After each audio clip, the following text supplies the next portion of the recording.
Cada cultura tem suas particularidades. A multiplicidade de formas culturais existentes em nosso planeta é fruto da nossa capacidade de criar símbolos e interpretar os fenômenos da natureza. Junto a isso, cada grupo humano, vivendo em locais distintos, acessa as ideias e as traduzem a seu modo. Um bom exemplo disso são os índios Hopi. Este antigo povo da raça vermelha, descendente dos Atlantes, continua a praticar a sua cultura tradicional, num grau mais elevado que a maioria dos outros povos nativos norte-americanos. A religião dos Hopi é essencialmente pacífica e envolve o respeito por todas as coisas e os seres da natureza. De acordo com os mandamentos de Masao, o Criador e o Protetor do mundo, quando o homem se distancia da natureza, o seu coração se torna endurecido. Uma nação que ainda resiste ao tempo e ao homem, protegidos pelas chapadas do estado americano do Arizona, sendo a segunda maior população nativa nos Estados Unidos. Eles têm a luta marcada em sua história, mas são conhecidos como um povo pacífico, com boa mão para a terra e para o artesanato, e com um olhar criativo, amoroso e visionário que ainda se mantém. Os Hopi também acreditam na emergência e extinção cíclica dos homens, que se renovam em raças cada vez mais evoluídas rumo a uma purificação espiritual, que chegará ao termo ideal na sétima raça ou sétimo mundo, em tudo semelhante à cultura hindu dos Vedas. Eu sou o Sidney Góes e você está no passeio. Se inscreva no canal, deixe seu like e vem comigo que no caminho eu te explico.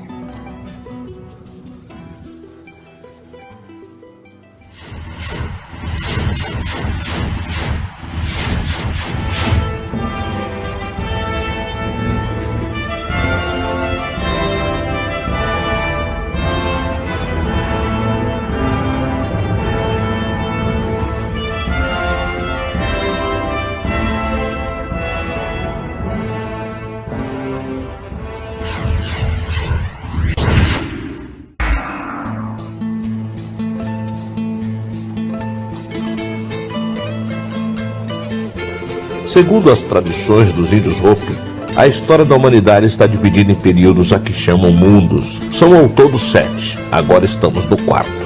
O nome com o qual se conheceram os aborígenes do Novo Mundo, após o erro inicial de Colombo ao pensar que o território onde havia chegado era a Índia, foi o de Índios Americanos. Foram classificados por muitos nomes e adicionados a muitas culturas, porém, quase todos os antropólogos são de opinião que sua origem é asiática, que a maioria chegou cruzando o estreito de Bering e que sua migração começou provavelmente desde o final do Pleistoceno. Esse foi um período da Era Quaternária que sucedeu o Plioceno da Terciária. É o período geológico mais recente e se considera geralmente que durou aproximadamente 1 milhão de anos. Foi caracterizado pelas grandes variações climáticas e a extensa glaciação do hemisfério norte, o que fez a humanidade afetada migrar durante milhares de anos. Supõe-se que teriam levado consigo toda a sua cultura, superior apenas à existente na Idade da Pedra. Essas pessoas que pertenciam ao tronco mongol geralmente tinham cabelo negro e liso, rosto arredondado, nariz muitas vezes proeminentes, incisivos em forma de pá, uma cor de pele que varia do avermelhado ao moreno, e não costumavam apresentar muitos pelos no rosto e no corpo. Um dos componentes desse gênero são os chamados índios Hopi. Atualmente, vivem em uma reserva das originadas no final do século XIX e início do século XX pelo governo norte-americano, em um território na costa do Pacífico, que compreende o norte do Arizona e parte do Novo México, lugar que combina um deserto árido com um trecho de frondosa vegetação que circunda a costa. Antigamente, ocupavam a meseta central dos Estados Unidos. Pode-se englobar os Hopis com um povo armíndio pertencente ao grupo Xoxon, da família linguística Yuco-Azteca, e membro integrantes dos denominados Índios Pueblo. Em suas terras semiáridas cultivam milho, feijão, abóbora e tabaco. Tudo isso auxiliado pela caça, pesca e pela colheita de frutos silvestres como nozes e sementes, sempre dependentes da chuva, o que se reflete em suas práticas religiosas, caracterizadas por um alarde de simbolismo e rituais vinculados com irmandades ou sociedades semissecretas. Antigamente, o único animal que regularmente teriam domesticado era o cão, ainda que também jaulassem aves, muito apreciadas pela beleza de suas penas. vestiam roupas de algodão silvestre fabricadas por eles mesmos. Os homens eram e são grandes tecedores. Fabricam o tecido utilizado por todas as tribos do Novo México para a confecção de seu traje tradicional, com faixas de desenhos geométricos, traçadas ou bordadas. São regidos por um sistema de clãs e possuem um excelente sistema de governo municipal. Surpreendentemente, são os únicos que ainda não tiveram seus costumes contaminados pelo contato com outras civilizações, como a espanhola ou a americana. Desse modo, conservam seu antigo vestuário, suas crenças, seu folclore e principalmente suas tradições de séculos, e talvez de milênios. Por tudo isso, há muito tempo, tem atraído a atenção dos antropólogos, tanto profissionais quanto amadores. São considerados relíquias de que talvez tenha sido um prolongamento setentrional no tempo da genuína civilização mexicana e o povo mais rico em conhecimentos esotéricos. Nesse sentido, em sua cultura, se destaca a precisão dos oráculos. Toda a comunidade consulta suas ações com os espíritos pais da natureza, pois para eles, cada ação repercute no futuro e, por sua vez, é produzida por ações passadas. Os pais da natureza são para os Hopis deuses, os quais rendem culto. O mais venerado é o grande espírito Massal, pai dos pássaros. Segundo os índios, estes levam de um lado ao outro o destino dos homens e são os únicos que conhecem suas ações, se serão benéficas ou não. O traço específico desse oráculo é uma leitura baseada na posição de 4 penas pertencentes a pássaro da região: a águia calva, a grande garça, o pescador real, o que consideram mimado pelos deuses, e o bico duro de peito colorido. Porém, sem dúvida, o que tem despertado a curiosidade dos investigadores é a tradição, que passa de geração em geração sobre sua história, seus costumes e seus mestres.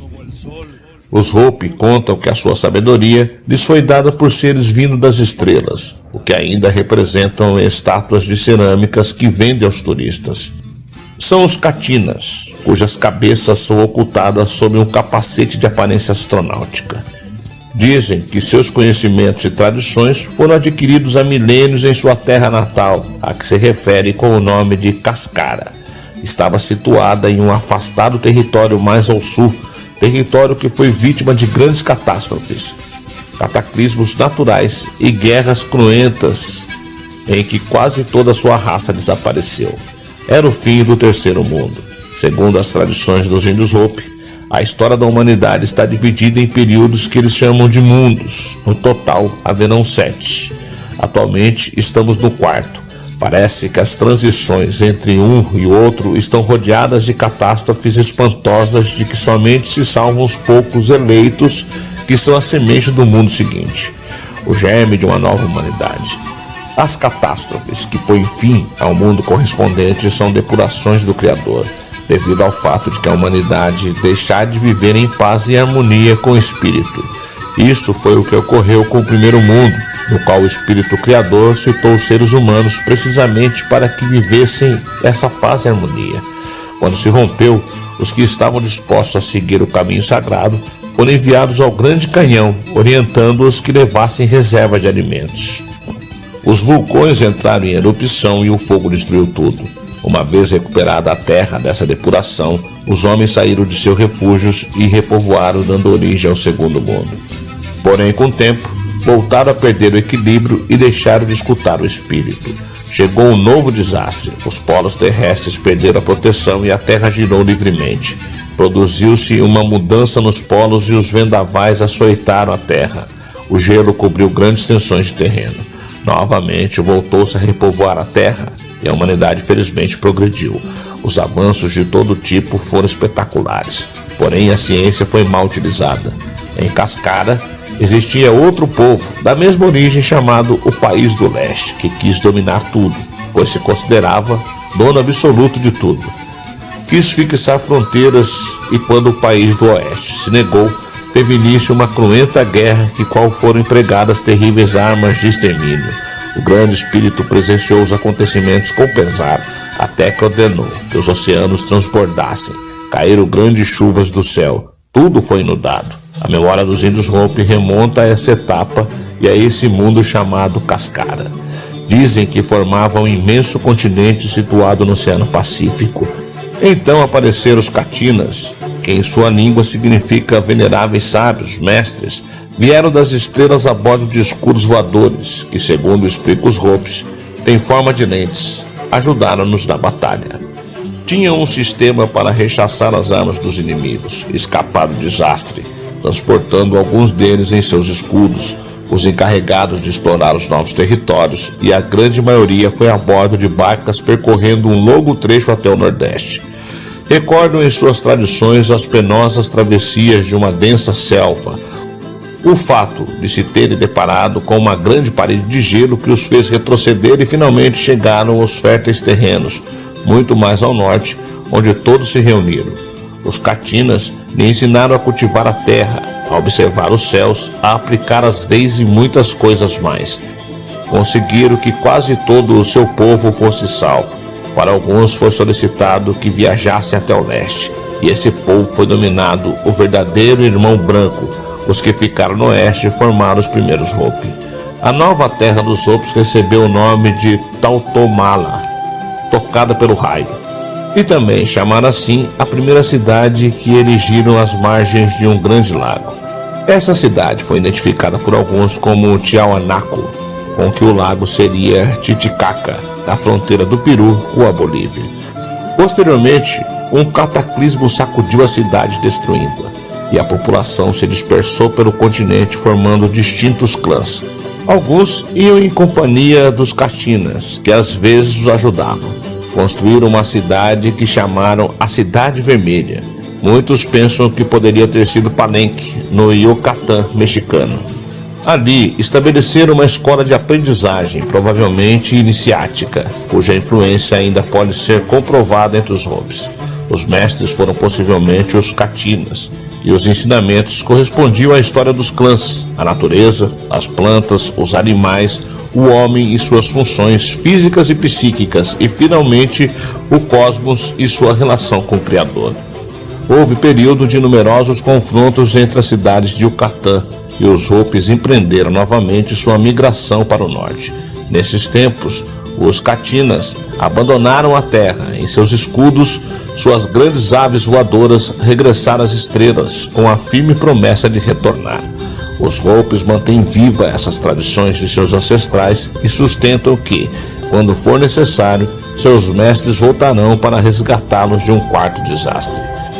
À vista dessas tradições, é fácil vincular a procedência de lendas que falam de mestres ou deuses cujos ensinamentos, uma vez divididos, voltam ao seu lugar de origem com os Hopis. Circulam pelas grandes culturas mesoamericanas e falam de Quetzalcoatl, ou serpentes emplumadas, Kukulchan, Viracocha, o homem branco e etc. Também a ideia de diversos mundos subjaz na tradição maia e astecas. Bem, a de que o primeiro desapareceu por causa do fogo, outro pelo gelo e outro por um grande dilúvio universal. Os Catinas nunca foram considerados pelos Hopis como deuses. Desde o primeiro momento souberam que eram sábios mestres e assim o transmitiram e seguem transmitindo. Tinham um corpo físico, aparência de homens e em muitos aspectos se comportavam como tal, porém dispunham de conhecimento muito superiores aos dos homens. Possuíam artefatos voadores que se moviam graças a forças magnéticas, escudos que afastavam os projéteis inimigos, engradavam filhos e mulheres sem contato sexual. E se tudo isso não for o bastante, surpreendentemente, dominavam a arte de cortar e transportar enormes blocos de pedras. Também sabiam construir túneis e instalações subterrâneas. Situando-se num plano cósmico de ingerência direta, intervieram no trabalho humano ensinando muitas de suas habilidades. Porém, segundo as tradições dos índios Hopis, as catástrofes anteriores podem ser identificadas. No final do Primeiro Mundo, poderia se estar referindo a uma extraordinária atividade vulcânica que aconteceu há cerca de 250 mil anos. A segunda catástrofe seria a Era Glacial, que afetou todo o hemisfério norte e que alguns datam de 100 mil anos atrás. Por fim, a última coincidiria com a tradição universal do dilúvio, que se poderia situar há aproximadamente 12 mil anos. Se olharmos para a nossa história, seja pessoal ou enquanto civilização, percebemos essa mesma dinâmica. Vivenciamos diferentes ciclos de auge e declínio. Vimos civilizações inteiras ruírem, mas de suas ruínas levantamos novas e mais sofisticadas sociedades. Parece-nos cada vez mais que nada surge do nada e que somos eternos devedores daqueles homens e mulheres que vieram antes de nós, aqueles que abriram o caminho para chegarmos mais longe. Se hoje perdemos um pouco o respeito pelas culturas tradicionais, aquelas que vez por outra consideramos como atrasadas ou primitivas, é porque nos desconectamos dessa realidade. Acreditamos que podemos nos erguer sozinhos, sem ajuda ou base sólida, mas isso é um erro. Mesmo sem enxergarmos essas culturas e ideias, estão ao nosso redor, nos ajudando a evoluir. É similar a uma corrente em que seus elos continuam ligados e fortes, não pelos elos em si, mas pela força da corrente que os liga. Portanto, há muito que aprendemos com os índios Hopi. Sua sabedoria preservada a sangue e ferro continua viva não apenas nas reservas destinadas a esse povo, mas na natureza, pois é dela que advém seu conhecimento. Que não sejamos negligentes ou preconceituosos com esse povo, mas sim que saibamos honrar a sabedoria expressa em seus rituais, mitos e lendas.